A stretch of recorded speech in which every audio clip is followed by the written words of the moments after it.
how it works? Oh, that's easy, yeah. So lots of questions later.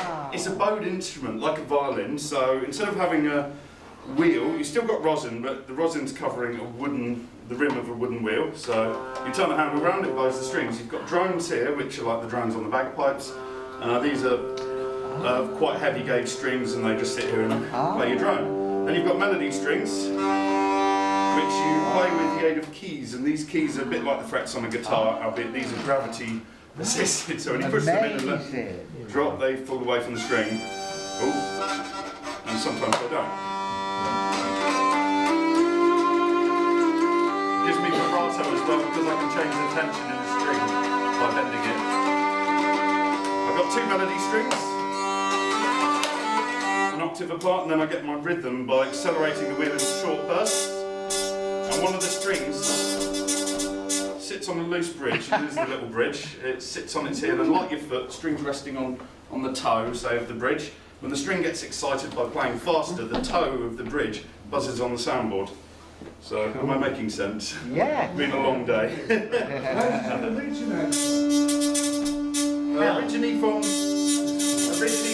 south of Spain, about 1,000 years ago. The most basic hurdy-gurdy, it was called an organistrum, appeared as a sort of guitar-bodied shaped 2-person instrument with a crank, a wheel, series of strings and wooden knobs that you turned, and it would play chords, open chords. It was used for singing along to in the church, and it developed in the 1300s into a 1-person instrument, but it was all inside one wooden box. At that point it sort of shrunk again, and then it grew in the 1300s to a soundboard and body with a separate key box, in about the 1500s, and then we ended up with what we have now, the hurdy-gurdy, and this sort of really developed in the 1700s with this sort of, it was really the Parisian fashion, what's it called, pastoral fashion, and the Parisian courts that sort of put this instrument into the fore as a sort of as an instrument with classical repertoire. You can play classical on it. In fact, there are several hurdy-gurdy concertos that have been written. Wow. There are string quartets that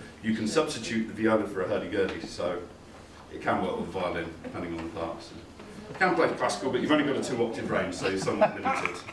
And you're set in certain keys. You can play, this is in G or C. So, any more questions? Pretty comprehensive. And they never stay in tune, because you've got so much going on, and humidity and gut strings don't mix, and then you're constantly trying to adjust levels of rosin. You've got cotton on the strings that stop the strings of the wheel wearing each other out, and the slightest change in cotton or humidity kills it. So they're quite fun to play. You have to, by default, you can repair a hurdy-gurdy if you can play one well.